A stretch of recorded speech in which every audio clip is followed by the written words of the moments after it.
Hey, Block 3 and Block 4. I'm sorry I'm not there today. I had a doctor's appointment in Greenville this afternoon, but I'll be back tomorrow.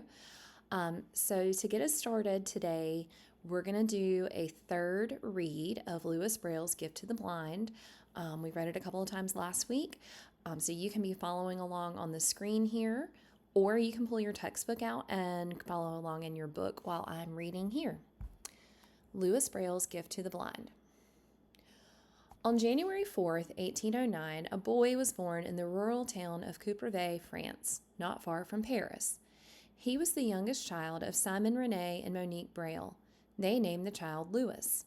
He was tiny and frail, and in those days, babies like Louis often died. But Louis grew stronger and delighted his parents. He was curious and bright and loved investigating his father's workshop. Louis's father was a harness maker. He used leather and sharp tools to make straps, bridles, and collars for horses. One day, while his father was busy with a customer, 3-year-old Louis went into the workshop and began playing. He tried to do what he had seen his father do. Louis picked up an awl, a sharp tool that pokes holes in the leather, and pushed it into a piece of tough leather. The awl slipped. Louis screamed, and his parents ran to him. His right eye was bleeding badly, and Louis cried out from the pain. His parents did their best to clean the wound, but infection sat in and then spread to Louis's left eye. Over the next 2 years, his vision gradually became completely dark. Now, if I were going to summarize the first part of that, these first 3 paragraphs, I would make sure that I mentioned Louis Braille's birth date and that he was from France. And I would also make sure that I mentioned that Louis went blind because of an accident when he was a little boy. Let's keep reading. In those days, blind people had no hope of an education or a way to make a good living. Most of them became beggars. Louis's parents were happy when the local school allowed Louis to attend.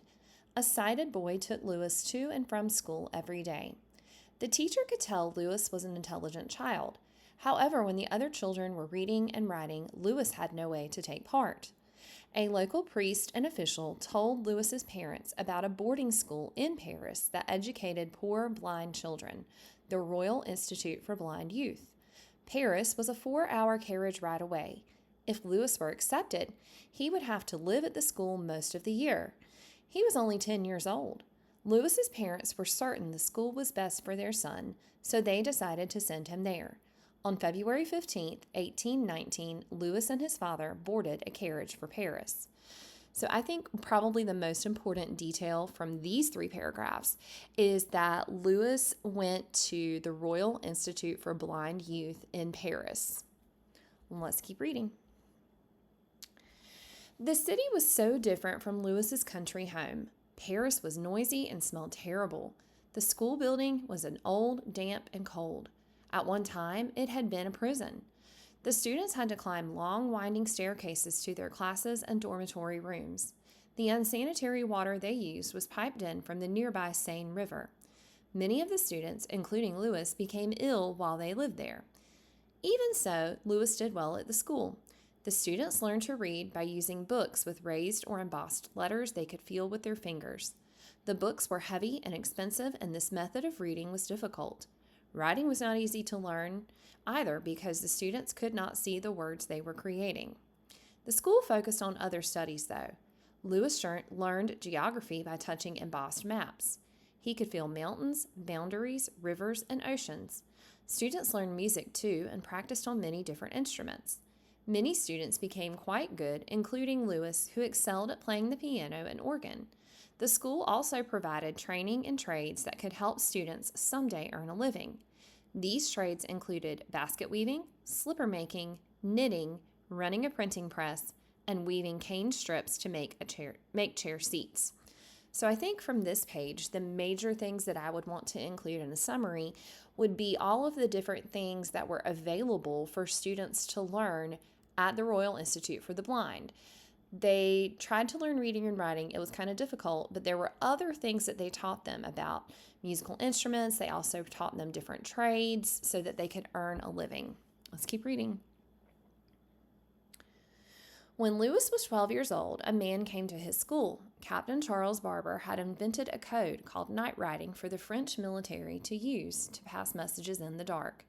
The code was based on sets of up to 12 dots and dashes that were punched into cardboard. Certain sets of the dots and dashes represented different sounds. The sounds formed words. Barber hoped his invention would help the blind learn to read and write. When Lewis touched the raised symbols, he grew excited.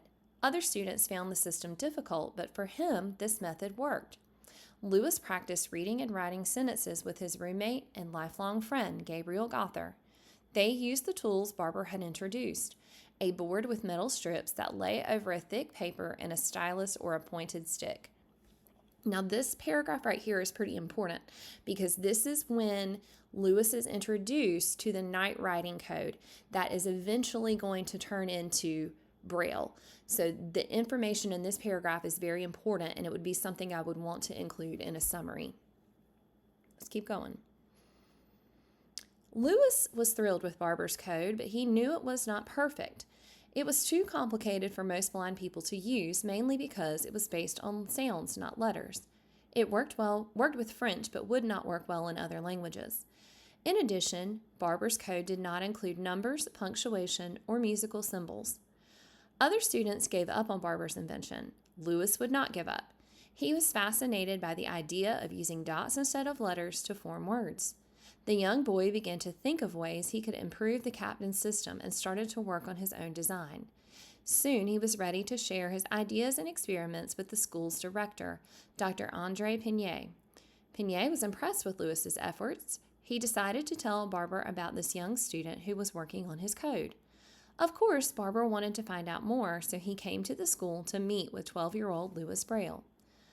Lewis was prepared for the meeting. He understood that Barber was a powerful man who thought he was helping the blind with his invention. Lewis was polite and praised the man for creating such a useful code. Then he humbly suggested it could be improved. Barber was not used to having someone, especially a child, question him.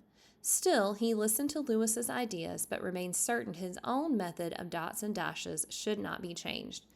So again, the information on this page is still important because this is when Lewis begins to work on changing Barber's code to make it work better for blind people. So there's a lot of important information on this page that should be included in a summary.